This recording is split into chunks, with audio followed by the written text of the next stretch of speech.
കൊമ്പിടിയിൽ അനുജനെ കൊലപ്പെടുത്തിയ ജ്യേഷ്ഠൻ കുറ്റക്കാരനെന്ന് കണ്ടെത്തി കോടതി. വിധി ജൂൺ 23-ന്. ഇരിഞ്ഞാലക്കുട മാള കൊമ്പിടിയിൽ നാലുകണ്ടൻ വർക്കി മകൻ ആൻഡുവിനെ കൊലപ്പെടുത്തിയ കേസിൽ ജ്യേഷ്ഠൻ പോൾ കുറ്റക്കാരനാണെന്ന് ഇരിഞ്ഞാലക്കുട അഡീഷണൽ ജില്ലാ സെഷൻസ് കോടതി judge N Vinod Kumar. IPC 302 വകുപ്പ് പ്രകാരമാണ് പ്രതി കുറ്റക്കാരനാണെന്ന് കണ്ടെത്തിയത്. പ്രതിയെ വിയ്യൂർ ജില്ലാ ജയിലിലേക്ക് റിമാൻഡ് ചെയ്തു. പ്രതിക്കുള്ള ശിക്ഷാവിധി ജൂൺ 23 തിങ്കളാഴ്ച പ്രസ്താവിക്കും. 2020 സെപ്റ്റംബർ 22-നാണ് കേസിനാസ്പദമായ സംഭവം നടന്നത്.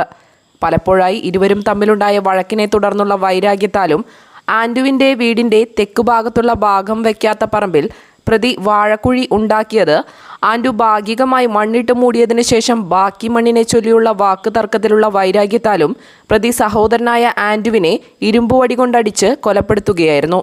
മാള പോലീസ് സ്റ്റേഷൻ ഹൗസ് ഓഫീസറായിരുന്ന സജിൻ ശശിയാണ് കേസ് രജിസ്റ്റർ ചെയ്ത് അന്വേഷണം നടത്തി പ്രതിക്കെതിരെ കുറ്റപത്രം സമർപ്പിച്ചത്.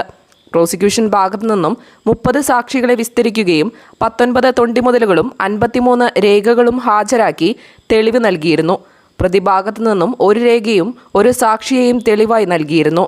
പ്രോസിക്യൂഷനു വേണ്ടി special public prosecutor advocate Viju Vazhakkala, advocate Joji George, advocate Sreedev Thilak, advocate Retto Vincent എന്നിവർ ഹാജരായി. Liaison officer CPO KV Vineesh prosecution നടപടികൾ ഏകോപിപ്പിച്ചു.